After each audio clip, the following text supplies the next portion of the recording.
99% যুবক ধ্বংসের পথে বন্ধু দায়ী। ঠিক কিনা কথা বলেন? ঠিক কিনা? বন্ধু কি বলে? একটা দিয়ে দেখ না কেন?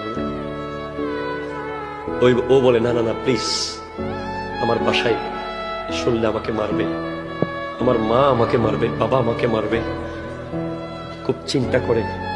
কিন্তু বন্ধু তখন বলে, এই বেটা তুই মেয়ে নাকি? ঠিক কিনা? ঠিক কিনা বলেন না? তুই কি লেডিস হয়ে গেছিস নাকি? দে বেটা টান। একটা দিছে। পরের দিন আসর জমায়, এই বেটা আমাদের দোস্ত অমুক এখন তো পারে, টেনশনে বেনসন টানে। ঠিক কিনা কথা কোন? ঠিক কিনা কোন না? আর আরেক বন্ধু যার মাথায় পাগড়ি, যার মুখে দাড়ি, সেই বন্ধুর কাছে তুমি চলে গেলে সে বলবে, টেনশন দোস্ত, তো টেনশন লাগে? আচ্ছা অসুবিধা নাই, চল মসজিদে চল, সূরা দোহা পড়ি।